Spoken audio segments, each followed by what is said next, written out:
దేవుడు ఎంత అన్యాయం చేసినాడంటే అసలు దేవుడు లేడు. దేవుడు ఉంటే ఈ కష్టాలు నాకెందుకు వస్తున్నాయి? లేదు, దేవుడు లేడు, దేవుడు లేడు, దేవుడే లేడు. ఉండరా ఉండరా, ఏం చేయట్లా గాలి పెట్టుకు బాగాలేదా? బాగలేదు. దేవుడు లేదన్నా. నేను రాయదుర్గంలో డ్యూటీ చేస్తానా. రాయదుర్గంలో అనంతపూర్ నుంచి బస్సులో పోవాలా. ఏ బస్ అన్నా ఎక్కువ బస్సు నిండుకు మహిళలు ఆడోళ్ళే ఉంటారనా.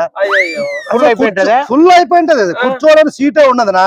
అనంతపురం నుంచి రాయదుర్గం దాదాపు 2.5 గంట 3 గంటలు పడుతుందినా. వచ్చేటప్పుడన్నా కనీసం సీట్ ఏమని దొరుకుతాదేమో, మళ్ళా మహిళే ఉంటారనా. ఇట్లనా దాదాపు ఇట్లా అయిపోయింది. పట్టుకోనే ఇట్లే ఇంకా పోల్చిందేనా. ఇప్పుడు కిందికి రాదు, ఇట్లనే కూడా రాదు. అయ్యో ఎంత పని అయిపోయింది. ఏం రాదునా. రాయదుర్గం అనంతపురమా? రాయదుర్గం రోజు 5 గంటలన్నా, రోజు 5 గంటలు. సరేనా, అర్జెంట్ పని ఉండు కాదు. మొత్తానికి పురుషులు కూడా ప్రత్యేక బస్సులు పెట్టాల్సిందే.